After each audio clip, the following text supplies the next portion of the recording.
વડોદરામાં મધ્ય ગુજરાતના નેતાઓના નામની પણ ચર્ચા જાગી છે। વડોદરાના 4 ધારાસભ્યોના નામ હોટ ફેવરિટ હોવાનું સામે આવ્યું। રાવપુરાના ધારાસભ્ય બાળુ શુક્લા, સયાજીગંજના ધારાસભ્ય કેયુર રોકડિયાનું નામ પણ ચર્ચાઈ રહ્યું છે। અકોટાના ધારાસભ્ય ચૈતન્ય દેસાઈ, શહેરાના ધારાસભ્ય મનીષાબેન વકીલને પણ મંત્રીમંડળમાં સ્થાન મળી શકે।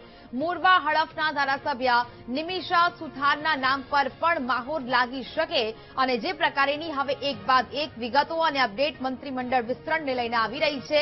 લગભગ તમામ તૈયારીઓ છે તેને આખરી ઓપ આપી દેવામાં આવ્યું છે અને હવે તમામ એક બાદ એક નામો છે તે ચર્ચાનો વિષય બની રહ્યા છે। અને હવે મધ્ય ગુજરાતમાંથી પણ અત્યારે કયા કયા નામ ચર્ચામાં આવી રહ્યા છે તેની પણ વિગતવાર જે માહિતી છે તે પ્રાપ્ત થઈ રહી છે। એટલે કે મધ્ય ગુજરાતના નેતાઓના નામોની પણ ચર્ચાએ જોર પકડ્યું છે કે જ્યાં વડોદરામાંથી પણ અનેક નામો ચર્ચાઈ રહ્યા છે। સંવાદદાતા માનુ ચાવડા વધુ વિગતો સાથે લાઈવ જોડાયા છે। માનુ, નવા મંત્રીમંડળના વિસ્તરણને લઈને લગભગ તમામ તૈયારીઓ હવે પૂર્ણ થઈ છે।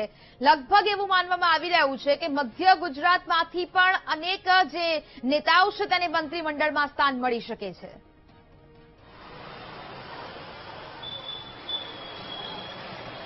નેહા, મંત્રીમંડળની જે ચર્ચા ચાલી રહી છે, આજે સાંજે રાજીનામા આપશે જે મંત્રીઓ, અત્યારે વર્તમાન મંત્રીઓ છે, ત્યારે ચર્ચાએ જે જોર પકડ્યું છે અને સંભવતઃ મધ્ય ગુજરાતની અંદરથી 2 મંત્રીઓને પડતા મૂકવામાં આવે, જે વર્તમાન મંત્રીઓ છે એમને પડતા મૂકવામાં આવે। નવા ચહેરાઓની જ્યાં સુધી વાત છે ત્યાં સુધી વડોદરામાંથી આ પસંદગી થઈ શકે એવી પૂરી શક્યતા છે। અને એમાં જે ચર્ચા ચાલી રહી છે એમાં બાળુ શુક્લા, જે અત્યારે વિધાનસભાના દંડક છે, એમને એમાંથી મુક્તિ કરી અને મંત્રીમંડળમાં એમનું સ્થાન આપવામાં આવે। કારણ કે બાળુ શુક્લા એટલે એક સમયે વડોદરા બેઠક જે લોકસભાની છે નરેન્દ્ર મોદી માટે ખાલી કરી અને નરેન્દ્ર મોદી અહીંથી વડાપ્રધાન તરીકે ચૂંટાઈ અને દિલ્હી ગયા હતા, એટલે એમનું એક નામ મોખરે ચાલી રહ્યું છે, જે મરાઠી બ્રાહ્મણ છે એમની પસંદગી થઈ શકે। આ ઉપરાંત જો બીજા નામની વાત કરીએ તો કેયુર રોકડિયાનું નામ ચાલી રહ્યું છે। કેયુર રોકડિયા યંગ ચહેરો છે, એમને વડોદરામાં સંગઠનનો બહોળો અનુભવ છે, પ્રદેશમાં પણ યુવા મોરચામાં કામ કરી ચૂક્યા છે, શિક્ષણ સમિતિમાં રહી ચૂક્યા છે। આમ એમનો જે સંગઠન અને સત્તામાં બંનેમાં એમનો અનુભવ છે, શિક્ષિત ચહેરો છે અને સંગઠનમાં મોટી વગ ધરાવે છે, એટલે એમનું પણ નામ આવી શકે છે। કેયુર રોકડિયા જે વૈષ્ણવ વણિક છે, જે સામાજિક સમીકરણો જે ગોઠવાય છે એમાં એમનું નામ આવી શકે છે। આ ઉપરાંત એક અન્ય નામ છે ચૈતન્યભાઈ દેસાઈ, જે અકોટા બેઠક ઉપરથી વિધાનસભામાં ધારાસભ્ય તરીકે ચૂંટાઈ આવ્યા છે। એ મકરંદ દેસાઈના પુત્ર છે, જે ભાજપની જ્યારે નિમણૂક થઈ ત્યારે પ્રથમ પ્રદેશ પ્રમુખ તરીકે રહી ચૂક્યા છે મકરંદ દેસાઈ। અને મકરંદ દેસાઈ અને વડાપ્રધાન નરેન્દ્ર મોદી ખાસ મિત્રો છે, ખૂબ લાંબા સમય સુધી પારિવારિક સંબંધો રહ્યા, સાથે કામ પણ કર્યું છે ભાજપમાં, એટલે એમની પણ શક્યતાઓ વધી રહી છે। સાયલન્ટ કિલર તરીકે એમનું નામ અત્યારે જોવાઈ રહ્યું છે કે મોટા ભાગે જે ચૈતન્ય દેસાઈ છે એમને મંત્રીમંડળમાં સ્થાન મળી શકે। જો મહિલાઓની વાત કરીએ તો જે મનીષાબેન વકીલ છે, પૂર્વ મંત્રી છે, નિર્વિવાદિત ચહેરો, શિક્ષિત ઉમેદવાર કહી શકાય એવા ચહેરો છે। આ ઉપરાંત એસસી માંથી આવે છે, એટલે એમની પસંદગી પણ થઈ શકે છે એવી પૂરી શક્યતાઓ જોવાઈ રહી છે। જી નેહા, બિલકુલ માનવ, વિગતો સાથે જોડાયા તે બદલ આપનો આભાર।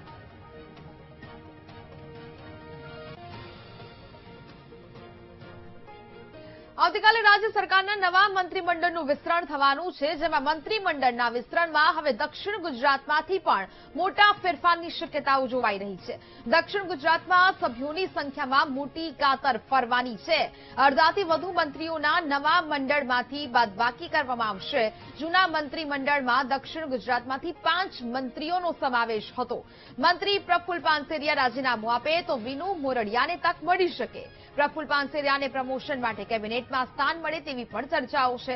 જૂના મંત્રીમંડળમાંથી મુકેશ પટેલનું રાજીનામું લગભગ નક્કી માનવામાં આવી રહ્યું છે। નવા મંડળમાં સંગીતા પાટીલ અથવા સંદીપ દેસાઈને સ્થાન મળી શકે છે। હર્ષ સંઘવીને પ્રમોશન રૂપે નાયબ મુખ્યમંત્રીનું પદ મળે તેવી પણ ચર્ચાઓ છે। નાણામંત્રી કનુ દેસાઈ પણ રાજીનામું આપે તેવી ચર્ચાએ જોર પકડ્યું છે। કનુ દેસાઈના સ્થાને ગણદેવીના ધારાસભ્ય નરેશ પટેલને નાણાં વિભાગ સોંપાઈ શકે છે। તો સંવાદદાતા ધ્રુવ વધુ વિગતો સાથે લાઈવ જોડાયા છે. ધ્રુવ, રાજ્ય સરકારના નવા મંત્રીમંડળનું વિસ્તરણ આવતીકાલે થવાનું છે. તે પહેલા હવે રાજકીય ચર્ચાઓએ હવે જે વેગ પકડ્યો છે ને હવે વાત આવી છે દક્ષિણ ગુજરાતની, કે જ્યાં હવે દક્ષિણ ગુજરાતમાં મોટા ફેરફારોની શક્યતા જોવાઈ રહી છે, કે જ્યાં અત્યારે વર્તમાન મંત્રીઓ છે તેના પરથી મોટી કાતર ફેરવવાની પણ શક્યતાઓ હાલ દર્શાવાઈ રહી છે.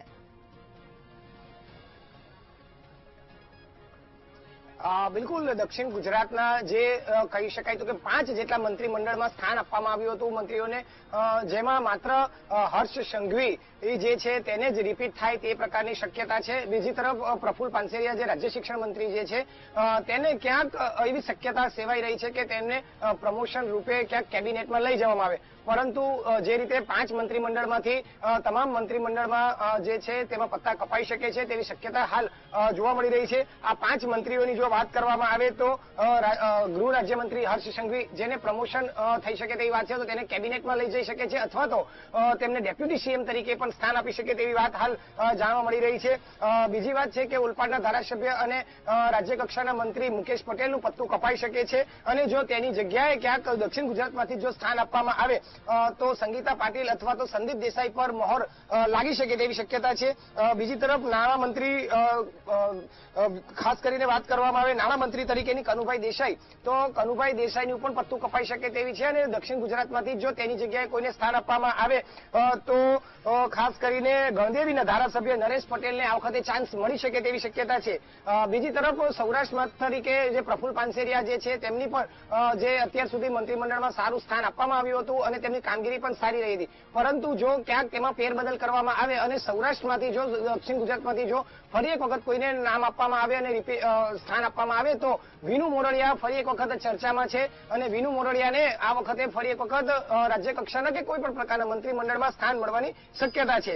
એટલે અને બીજી તરફ જો પાંચમા મંત્રીમંડળ તરીકે જો વાત કરવામાં આવે તો માંડવીના ધારાસભ્ય અને આદિવાસી તરીકે ગણાતા એવા કુંવરજી હળપતિ જે છે તે હતા, પરંતુ જો તેમનું પત્તું કપાવવાની સંપૂર્ણ શક્યતા છે, અને તેની જગ્યાએ ક્યાંક ઉત્તર ગુજરાતમાંથી કોઈ અન્ય આદિવાસી વ્યક્તિઓને મંત્રીમંડળમાં સ્થાન આપવાની વાત હાલ ચર્ચાઈ રહી છે. એટલે કે 5 મંત્રીમંડળમાંથી દક્ષિણ ગુજરાતમાંથી 4 મંત્રીઓને અહીં ફરી એક વખત સ્થાન મળી શકે તેવી શક્યતા છે, અને તેમાં પણ જે જૂના ચહેરાઓની વાત કરવામાં આવે તો માત્ર હર્ષ સંઘવી જે છે તેને જ રિપીટ કરાય તેવી સંપૂર્ણ શક્યતા હાલ સેવાઈ રહી છે. પરંતુ તેમાંથી પણ જો કદાચ ક્યાંક વધુ એક મંત્રીની પણ જો રિપીટ થાય તો તેમાં પ્રફુલ્લ પાનસેરિયાનું એક નામ પણ આગળ પડતું જોવા મળી રહ્યું છે. જી બિલકુલ ધ્રુવ, વિગતો સાથે જોડાયા તે બદલ આપનો આભાર.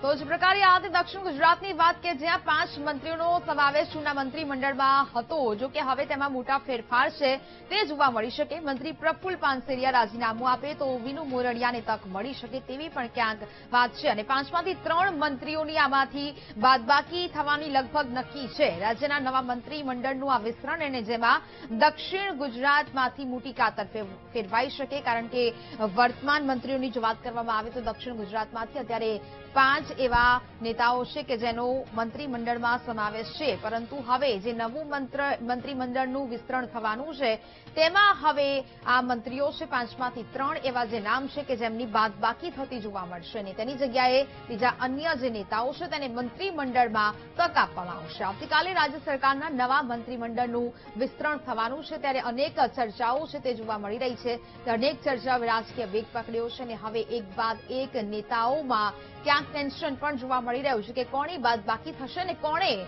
નવી તક મળવાની છે. તમામ લોકો અત્યારે રાહ જોઈને બેઠા છે કે કોનું નામ ખુલશે, કોના તારાઓ ચમકી જવાના છે રાતોરાત, તેને લઈને અત્યારે તમામ લોકો હાલ વિચારણામાં પડ્યા છે. પરંતુ એક બાદ એક જે સૌરાષ્ટ્ર ખાતેથી પણ વિગતો મળી રહી છે, દક્ષિણ ગુજરાત હોય કે પછી ઉત્તર ગુજરાત હોય, આ તમામ જગ્યાએથી હવે તમામ જે નેતાઓ છે તેમાંથી કોને સ્થાન મળે છે મંત્રીમંડળમાં, તેને લઈને અત્યારે નામોની ચર્ચાઓ છે તે હાલ ચર્ચાઈ રહી છે. નવા મંડળમાં સંગીતા પાટીલ અથવા સંદીપ દેસાઈને પણ સ્થાન મળી શકે તેવી પણ અહીંયા ચર્ચા છે.